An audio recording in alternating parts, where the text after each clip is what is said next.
Good evening, ladies and gentlemen. My name is Orlando Valido. Oli Valido. Pimp Oli here on YouTube. It's 9:28 p.m. at night with 77 degrees over here in Miami. It has been raining all day long. That I can tell you. And that's why the temperature is a little bit low tonight. Tonight I'm going to bring you another contribution artist from the past, and this one is a lady. Here's the first picture, the second picture, and the name of it, Jeanne Pruett. Jeanne Pruett. P-R-U-E-T-T-T. Okay, I'm going to read her autobiography for you right now. Okay, Jeanne Pruett was born as Norma Jean Bowen, B-O-W-M-A-N, January 1935. She is an American contribution songwriter. She also credited as published actor. Pruett had several major hits and music artists, but became best known for 1973 Satin Shit, SATINSHEETS.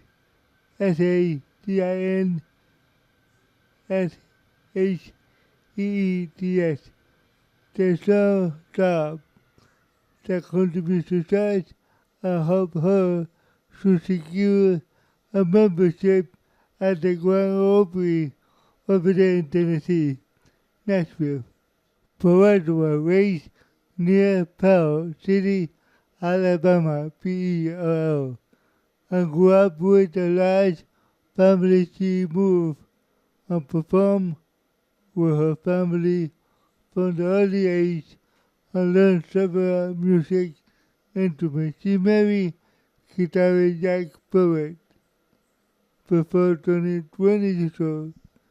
Soon after, the couple moved to Nashville, Tennessee, where they was hired to play guitar for contribution artist Mary Robbins. In early 1960, Pruett devoted more time to writing her songs. Her material was heard by Robbins, who recorded her early work. Her writing helped her again. Her first recording contract was with the RCA Victor in 1963.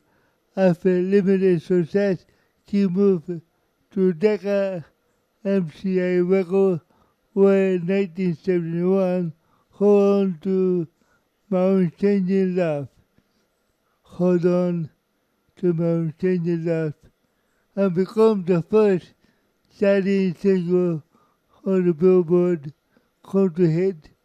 Pruett debuted to the album was then released the following year. 1973, Pruett recorded Satin Sheet, the song that became the higher, bigger hit, an album of the same name. Top by country album charts, she was nominated for several major awards from the Academy of Contribution Association. In July of 1973, Pruett was made a member of the Grand Opry and became the frequent on the broadcast for several decades. She had further hits following the Satin Sheet with the song I Am Your Woman, and You Don't Need to Move a Mountain. You don't need to move a mountain. During the remainder of 1970, Pruett continued releasing material with little success. In 1979, Pruett returned with the fifth studio album. The record sparked 3 songs and became top 10 hit on the country music charts, including 1980 Temporarily Yours.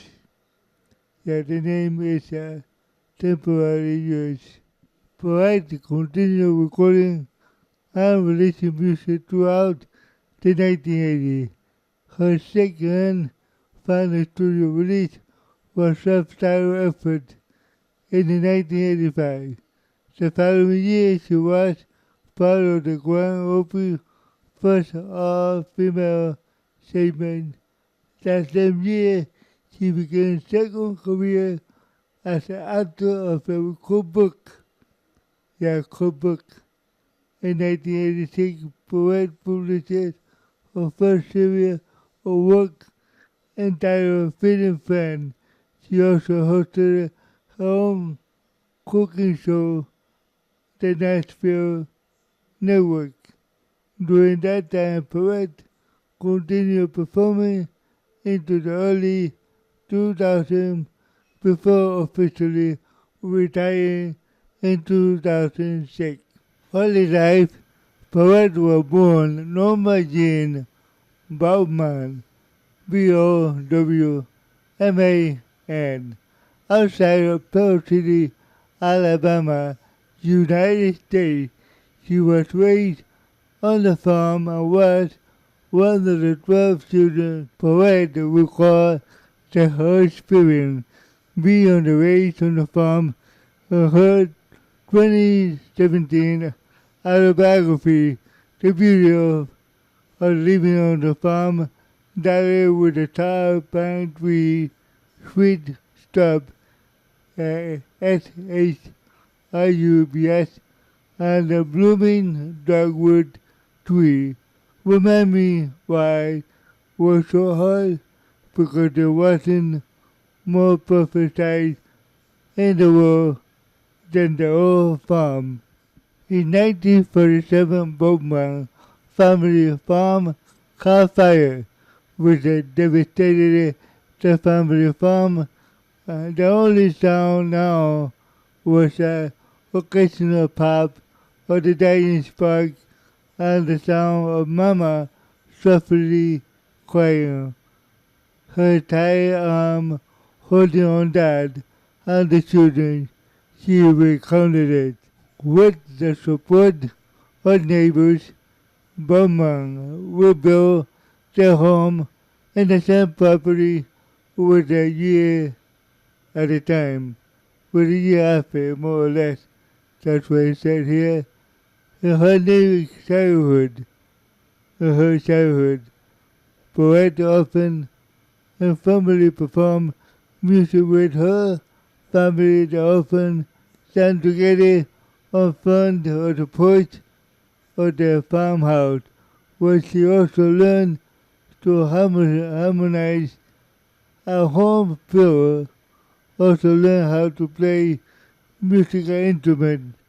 She learned how to play the guitar from the song Down 12 of Asking Heart.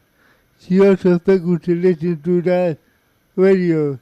Seemed to me that the voices of DJs were recognizable to me as the voices of my favorite singer of the day. Pruett said, outside a home environment, Pruett joined her school choir group and formed a trio at high school called the Super Suds, SUDS. Pruett dropped out of high school in the 10th grade and got a job in a telephone company in Addison, Alabama, ANNISTON. While not working, she had her sister would attend dances at the local VFW hall. All these dancers, she also became interested in performing opportunities. She started singing with the WFW country band appear local television station. Now entertainment opportunity. Hook was really in my mouth. Still remember it was this outing that she met guitarist Jack Pruett and they began dating. Jack is enlisted in the military shortly after, and their relationship began while awaiting his return. Jeanne moved into his sister's home after Jack returned from the service. The couple married in 1955. Also in 1955, Jack became the touring guitarist for the country artist Ray Price. Ray Price. In 1956, the pair moved to Nashville, Tennessee, so Jack could continue performing in the Price band. And the couple lived in a trailer park with a neighbor to country performer Lester Flatt, Highsack, Hanking. Jean Shepherd was still living in a trailer. Pruett gave birth to the first child. Shortly after the birth, Jack Pruett accepted a job playing guitar in the Mary Robin World Band. After accepting the position, the family moved into a two-story house in Nashville, Tennessee. Let's go here with career. 1963-1972. Early career, Pruett developed a songwriting hobby while raising her new family. She became increasingly devoted into once her children entered school.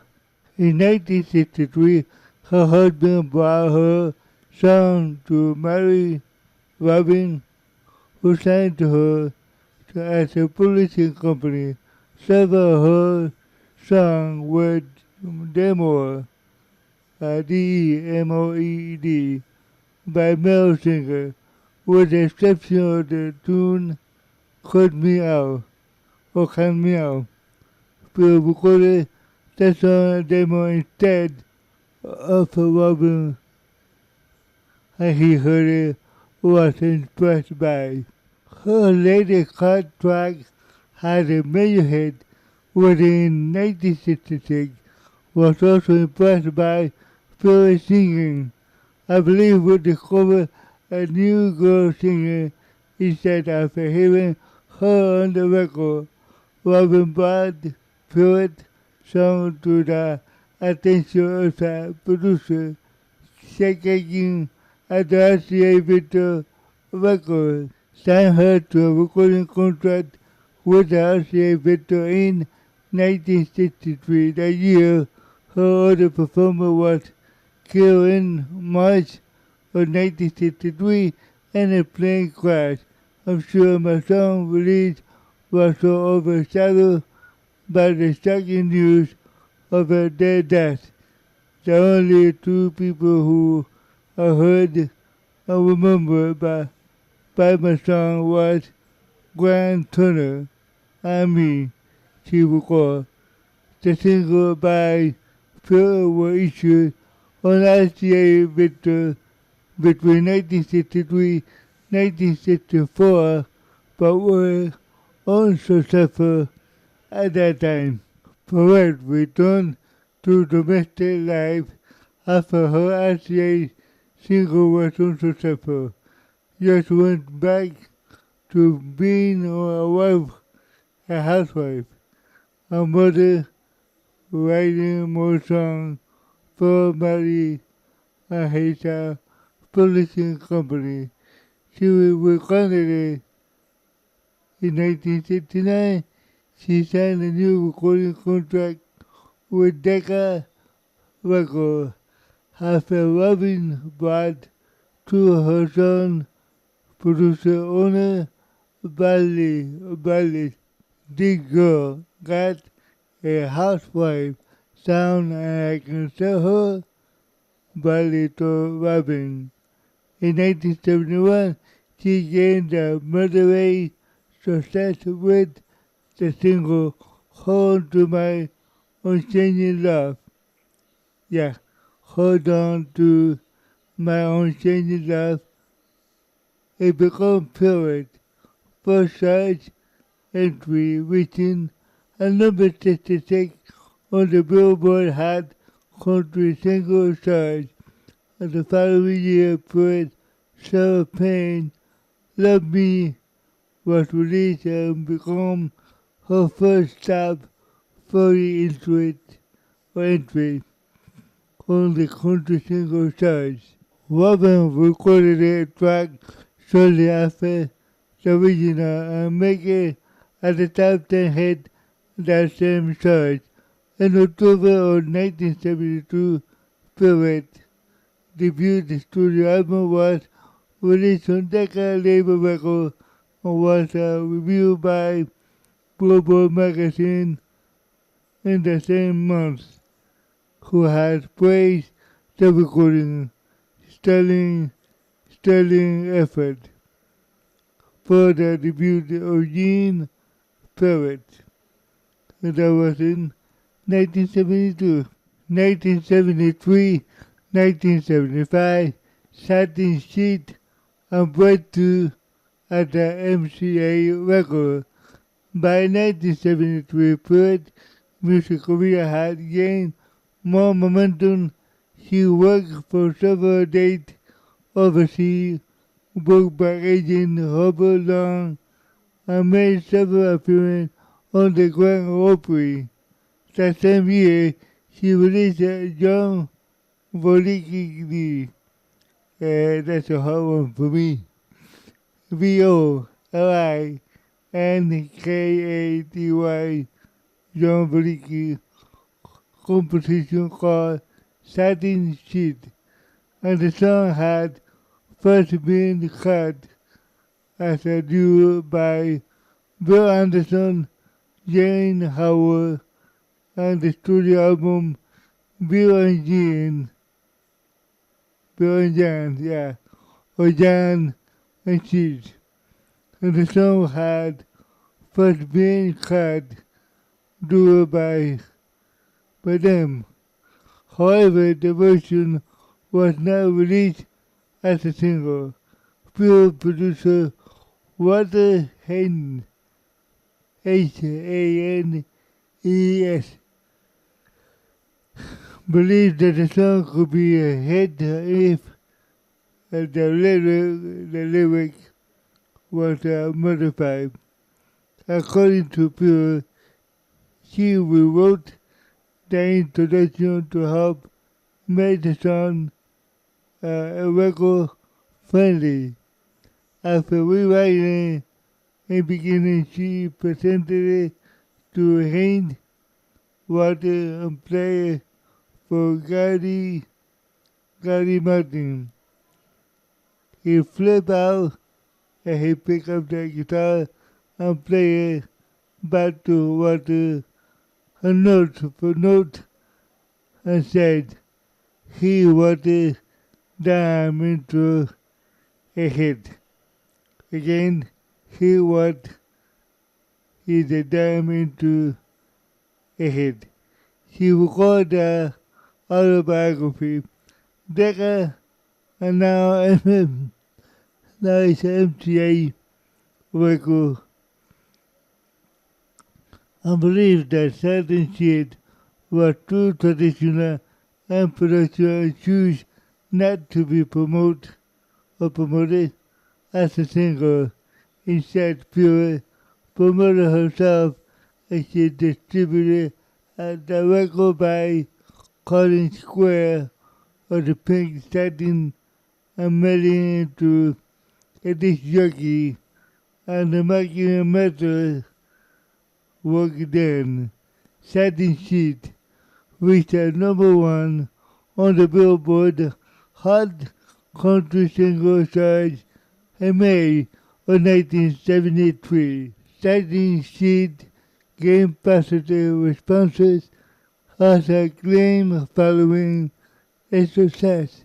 While reviewing her 1973 album, Billboard magazine stated that Miss Pruett let loose some of the talent that retained in relative obscurity, or B-S-C-U-R-I-T-Y,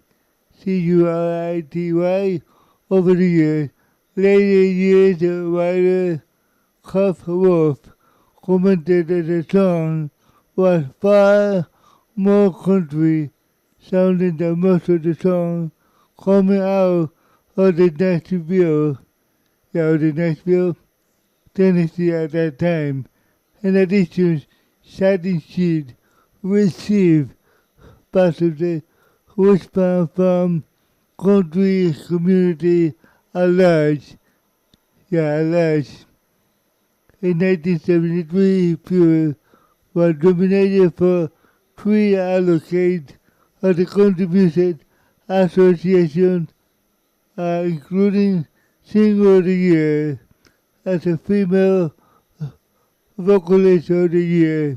She was also nominated similar category by Academy of Country Music for also. Newest member of the Grand Opry, Miss Satin Sheet, Jeanne Pruett. After Satin Sheet became #1 hit, Pure schedule and become increasingly demanding, with Jeanne now a star with a hit record. Also many signed contracts for the road dates. I had to buy a briefcase to carry them all, she wrote. According to Pure, she was making $135 a day, which was the same as Dolly Parton. Pruett also went back to the recording studio to have further success after Satin Sheet. MCA Record released a follow-up single in August of 1973 called I Am Your Woman. It became a second major hit, climbing at #8 on the Billboard charts, country charts. Following year, Pruett, EPONY, US, third studio album was released and picked #19 on the country album charts. The project includes You Don't Need to Move a Mountain, her third major hit on the Country Song Survey. In 1975, MCA released Pruett's first studio recording, Honey on His Hand. Honey on His Hand. After the album picked the lowest selling on the Billboard position at that time.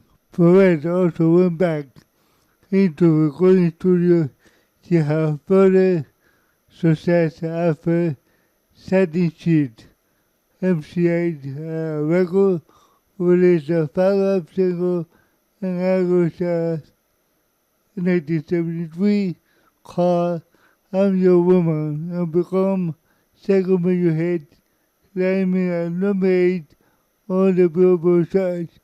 Following that year, Pruett also went back into the recording studio to have further success after Satin Sheet.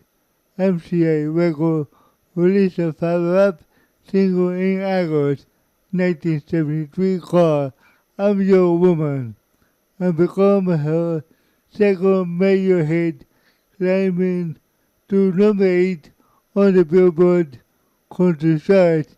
Following that year, Pruett, EPONY, US third studio album was released and picked at #19 on the country album charts.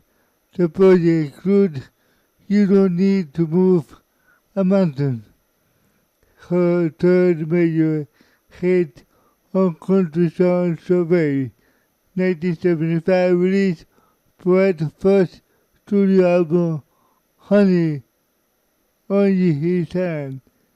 Again, Honey on His Hand, out to the album, particularly citing Billboard position, include 4 singles and become top 40 hit, and include single A, For Man, Woman, and Welcome to Sunshine, Sweet Baby Jane.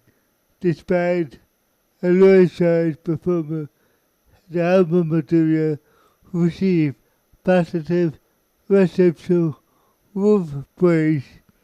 The song calling it Deep Country Cut. Billboard also praised the album, highlighting the title track as a standout album. 1976-1983, Korea decline, comeback. Phil continued to recording for the MCA record, and the label released of a series of singles by Pruett during the mid-1970s that failed to become major hits.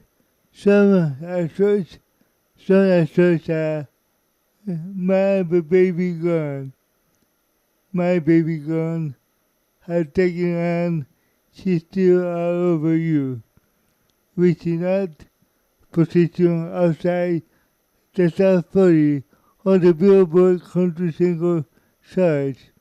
1977 single I Am Living a Liar, I Am Living a Liar, reached at number 30 on the country charts and become her higher climbing single to the past several years.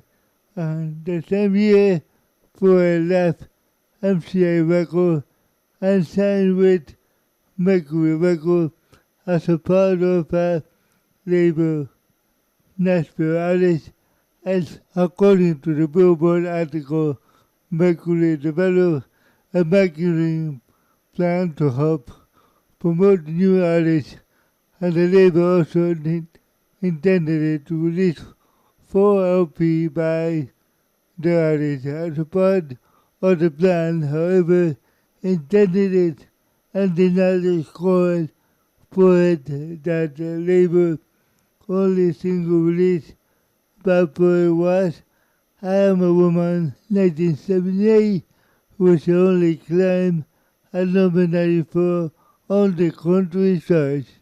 1979, Pruett signed a contract with independent label IBC Records. Her first IBC release was Please Sing Standing Shit for Me, a song based on her 1973 signature tune. Kevin John Coyne, Koyne, Country Universe, commented that the tune didn't sound like the record of the artist serious about comeback. The release followed that were more successful between 1979 and 1980. Self-Span Back-to-Back, which reached number 6, and the following single, released temporarily yours, become the highest picking ABC hit when reached number 5. It's Too Late will reach at number 9 on the country charts before the end of the 1980s. Billboard took notice for return in October of the issue magazine, calling it Artist Resurgence, RESURGENCE,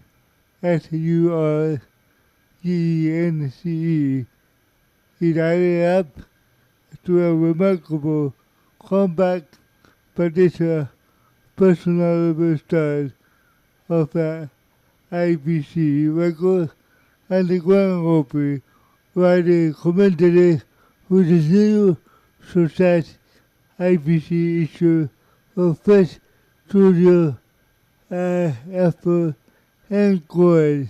The album was her first since 1975, reached at the country album chart, was picked at number 18. Perry continued to record for the IPC and briefly for Autograph label in the early 1980s. She also teamed up with Mary Robin for what intended to be a duo album project. However, Robin died in 1982 before the pair could record enough material to fill the album at that time. In 1982, according to Pure Rick Black Boom by Burn of Columbia Records, Robin label sued IBC and responded to a duo single because all was sad that he and Columbia Records were just pissed off that Columbia would receive no money from the South. Yeah, it seems like lame excuse to me. She commented on her autobiography, 1984 to a person, musical slow down, cooking career and retirement. Okay? Pure started slowing down her music career at the end of 1980. Forget she remained a regular Opry member and dedicated time to regular appearances on the program. 1985, she released a final studio album to date in a joint venture between that and MC8 Records.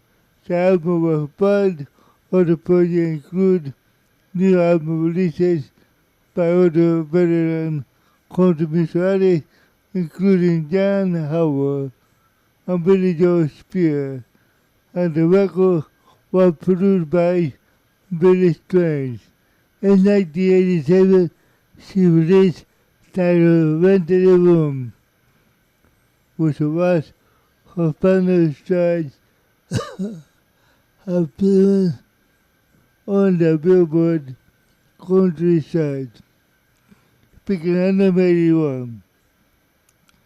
During the same frame, Pure became part of the Grand Opry. The idea was formulated by Pruett, who brought it into the attention of the organization after 1985 television special honoring the 60th anniversary of the Grand Opry. In 1986, the statement aired on the Grand Opry broadcast and was hosted by Jeanne Pruett. It was over personal life. Pruett had been married 2 times. She married her first husband, Jeanne Pruett, on October 10, 1955. Shortly after following their wedding, Jeanne left to embark on several-week tour with Mary Robin. Mary Robin, for the remainder of the marriage, he would often traveling on a road. The couple welcomed the first child shortly after moving to Nashville, Tennessee. Jeanne Pruett Jr. After the son was born, Jack was making more steady income at the time, and the family moved to the 2-story houses in Nashville, Tennessee. New home of the couple was neighbored to Wilburn Brothers. In 1958, the couple welcomed the second child, Yael, Yal, and moved to large estates in Nashville, Tennessee. Later years, Pruett children become musicians themselves and often perform with her and on stage. Writer and critic noticed that Pruett's traditional sound but also identified pop influence as well. Writer and critics noticed that Pruett's traditional sound but also identified as influence as well. Stephen Thomas Elwan of Our Music categorized her producer influence when reviewing her 1998 greatest hit effort. She did not have the sound appealing to the housewife. Stephen Thomas Elwan of Our Music categorized her producer influence with a reviewing of her 1998 greatest hit effort. She did not have the sound appealing to a housewife, sometimes based in Lorena Lynn pure country appreciate considering the Bradley connection, but also with a distinct pop undercurrent, creating a sound that was at once country and crossover. Other writers recognized that many of her songs center around themes associated with love, wealth, woman independence, and relationship. Mary Bovary and Robert K. Allman consider her style as associated with womanhood, joy, and compassion. To Melba Montgomery, Jean Pruett always communicated warmly with strength of backward country honesty and intense emotion and conviction. They wrote in 2003, Clark Wolf found similar quality associated with pure sound. She also invoked with the wisdom of someone who knew what she wanted. In her declaration of love, Pruett also recognizes for the legacy of country music Jeanne. Her work as the only female songwriter has been recognized in the recent years by writers and journalists alike. In 2018, Kevin John Quinn stated that Pruett's legacy is longer than just a hit in those decades. Before her voice was the center stage. She also recognized a significant Grand Opry member. In other words, she will also recognize her as a Grand Opry star. That what this means. Jeanne is one of the warmer, funny, early female personality in the Grand Opry cast. A dressing room, backstage at the Opry, always female guiding a spot. Boardwalk and woman commented. Here we go with the graphic or the studio album they did. Love Me, 1972. Satin Sheet, 1973. Jeanne Pruett, 1974. Honey in his hand. Yeah, again.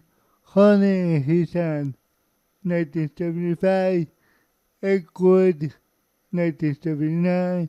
Jeanne Pruett, 1985. Okay, I have finished with the autobiography of Jeanne Pruett. I'm sorry that I had to do this a long time because my cough, I keep coughing and coughing, and I had to do this podcast very slowly in 3 days because of that. My cough is bothering me a lot because I have bronchitis. Yeah, bronchitis I have, and it's still going on, guys. For me, huh? Okay. Jeanne Pruett, Norma Jean Bowman, January 30, 1935, age 90 years old. Pearl City, Alabama. Pearl, P-E-R-L, okay? Alabama. Occupation singer survivor, author. He acted 1963 to 2006. Sponsor Jack Pruett, married 1955, divorced 1982. Eddie Person, married 1985, died on 2019. Children too. Musical career, country, traditional country, intimate vocal guitar, label, RCA, Victor, Decca, MCA, Mercury, IBC, Audiograph. Okay, guys, like always, I would like to ask you to pray for yourself, to pray for your family, your neighbor, and the world around you, that there is no more pandemic, no more war, no more corruption. We need to live in peace and harmony. Okay, guys, thank you for watching one more time. Please subscribe and like to my channel. God bless you. Bye bye.